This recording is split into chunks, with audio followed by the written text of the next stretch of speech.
نوجوان ساتھیوں، پردہ نشین ماں اور بہنوں،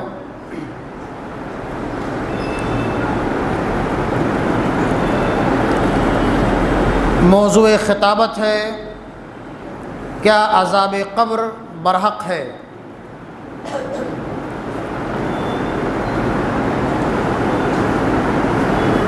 میرے بھائیوں، بزرگوں، میری ماں اور بہنوں، اس سے قبل کہ میں اپنے موضوع کی وضاحت کروں، سب سے پہلے یہ جاننے کی کوشش کرتے ہیں کہ قبر کسے کہتے ہیں۔ قبر کے معنی ہوتے ہیں ڈھانکنا، چھپانا یا دفن کرنا۔ اللہ رب العالمین قرآن کریم کے اندر ارشاد فرماتا ہے کہ فبعث اللہ غرابا، جب قابیل نے اپنے بھائی حابیل کو قتل کر دیا تو اللہ رب العالمین نے آسمان سے ایک کوے کو بھیجا تاکہ وہ قابیل کو دکھلائے کہ وہ اپنے بھائی کی لاش کو زمین کے اندر کیسے دفن کرے۔ اللہ رب العالمین نے قرآن کریم کے اندر اور نبی کائنات جناب محمد الرسول اللہ صلی اللہ علیہ وسلم نے اپنی بے شمار احادیث مبارکہ کے اندر اس بات کو واضح فرمایا ہے کہ بندوں کو یا میت کو ان کی قبروں کے اندر عذاب بھی دیا جاتا ہے اور اللہ رب العالمین کی طرف سے رحمتوں اور برکتوں کا بھی نزول ہوتا ہے۔ انسان جیسا ہوتا ہے، دنیا کے اندر جیسے اعمال کرتا ہے، اس کے حساب سے اللہ رب العالمین اس کی قبروں کے اندر اس کو عذاب دیتا ہے یا اس کی قبروں کے اندر اس کو اپنی رحمتوں سے نوازتا ہے۔ اللہ رب العالمین قرآن کریم کے اندر ارشاد فرماتا ہے کہ النار یعرضون علیہا غدوا وعشیا ویوم تقوم الساعة ادخلوا آل فرعون اشد العذاب، کہ یہ جہنمی ہیں، یہ اہل فرعون ہیں، یہ فرعون کے متبع اور پیروکار ہیں جو اس دنیا کے اندر گناہ کے کام کیا کرتے تھے، اللہ اور اس کے رسول کے بتائے ہوئے تعلیمات کی خلاف ورزی کیا کرتے تھے، جس کی وجہ سے اللہ رب العالمین ان کی قبروں کے اندر ان پر جہنم کی عذاب کو پیش کر رہا ہے۔ وَيَوْمَ تَقُومُ السَّاعَةُ، اور جب قیامت قائم ہوگی تو اللہ حکم دے گا ادخلوا آل فرعون اشد العذاب، کہ ان فرعونیوں کو سخت ترین عذاب کے اندر داخل کر دو۔ یہ قرآن کریم کی سورہ غافر یا سورہ مومن کی آیت مبارکہ اس بات پر واضح دلیل ہے کہ اللہ رب العالمین مردوں کو ان کی قبروں کے اندر عذاب دیتا ہے۔ گرچہ اس دنیا کے اندر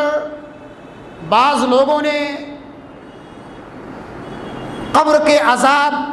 یا قبر کی راحتوں اور انعامات کا انکار کیا ہے، جو لوگ بھی کتاب اللہ اور سنت رسول کے ان تمام واضح دلائل کا انکار کرتے ہیں یا عذاب قبر کا انکار کرتے ہیں، ایسے لوگ کافر ہیں،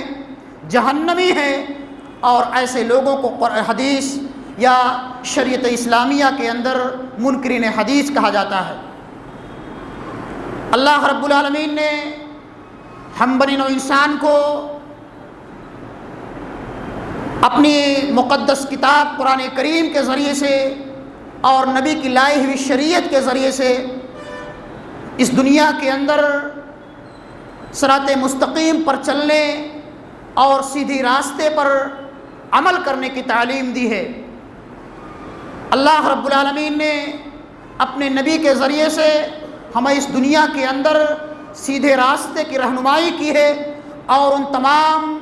اعمال سے، ان تمام چیزوں سے ہم کو واقف کرایا ہے جس پر ایمان لانا ایک مسلمان کے لیے، ایک مومن کے لیے لازم اور ضروری ہے۔ چاہے وہ قیامت کا مسئلہ ہو، قبر کا مسئلہ ہو، تقدیر کا مسئلہ ہو، ان تمام چیزوں پر اللہ رب العالمین کی ذات پر ہو، فرشتوں پر ہو، ان تمام چیزوں پر ایمان لانا ایک مسلمان کے لیے، ایک مومن کے لیے لازم اور ضروری ہے۔ اسلام کے جہاں 5 بنیادی ارکان بتلائے گئے ہیں، وہی کتاب و سنت کے اندر ایمان کے 6 بنیادی ارکان بتلائے گئے ہیں، جن پر ایمان لانا، جن کو ماننا، تسلیم کرنا ہر مسلمان، ہر مومن کی ذمہ داری ہے۔ اگر ہم میں سے کوئی انسان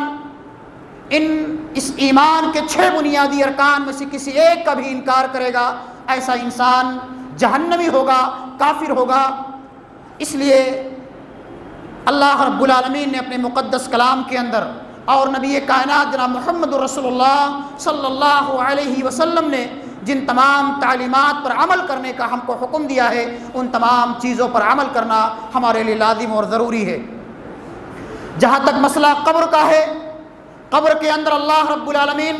ہم کو یا مرنے والوں کو عذاب بھی دیتا ہے اور مرنے والوں کو اپنی نعمتوں سے بھی نوازتا ہے۔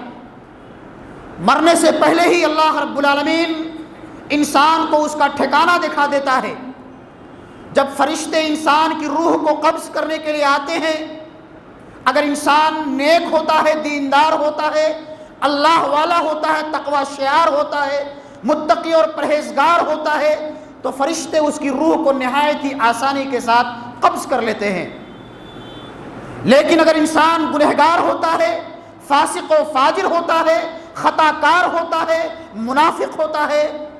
گنہگار ہوتا ہے، تو فرشتے اس کی روح کو نہایت ہی سختی کے ساتھ نکالتے ہیں۔ اللہ رب العالمین قرآن کریم کے اندر ارشاد فرماتا ہے کہ فرشتے اس کے سرینوں پر اور اس کے چہروں پر نہایت ہی سختی کے ساتھ مارتے ہیں اور اس کی روح کو نہایت ہی سختی کے ساتھ